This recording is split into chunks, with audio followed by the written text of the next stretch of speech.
to our good, patriotic brothers and sisters who are in unions. I say this too proudly, standing here as the daughter of a family full of school teachers. My parents, my grandparents, aunt, cousins, brother, sister, so many good folks were living on teachers' pensions, having worked or are working in education. A pension is a promise that must be kept. Now your Governor Scott Walker understands this. He understands that states must be solvent in order to keep their promises. And that's what he's trying to do. He's not trying to hurt union members. Hey folks, he's trying to save your jobs and your pensions. You know, but unfortunately, some of your union bosses don't understand this, and they don't care if union members have to be laid off. No, they want to protect their own power, and if that means forcing a governor to lay off union workers, then so be it. They've proven that. It's fine with them. But that's not real solidarity. Real solidarity means coming together for the common good. This Tea Party is real solidarity.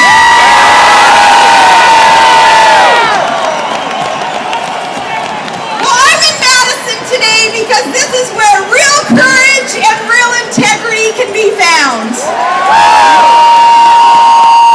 Courage is your governor and your legislators standing strong in the face of death threats and thug tactics. Courage is you all standing there with them. You saw the forces aligned against fiscal reform. You saw the obstruction and the destruction. You saw these violent rent-a-mobs trash your capital and vandalize business. Madison, you held your ground. Your governor did the right thing. And you won! Your beautiful state won! And you know what? People still have their jobs because of it. That's courage and that's integrity. And you know, that's something that's sorely missing in the Beltway today. Because let me tell you what isn't courageous.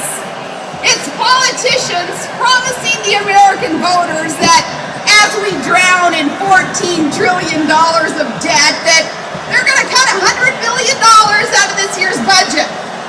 But then they cave on that and they reduce it down to $61 billion after they get elected. Then they get in there and they strike a deal and decide now they'll reduce that down to $38 billion. And then after some politics as usual and accounting gimmicks, we find out it's not $38 billion in cuts. You know that $38 billion? We don't even have it. We're borrowing it. We borrow from foreign countries to give to foreign countries, and that's insanity. We find out it's not even $38 billion. It's less than $1 billion in real cuts. Folks, that $352 million in real cuts, that's more than the federal government's going to spend in the time that it takes us to hold this rally today. That is not courage, that's capitulation. Now there is a lesson here in the Beltway Politico, something that they need to understand. The lesson comes from here in Madison. So, our lesson is to the GOP establishment first. And yeah, I'll take on the GOP establishment. What more can they say about it?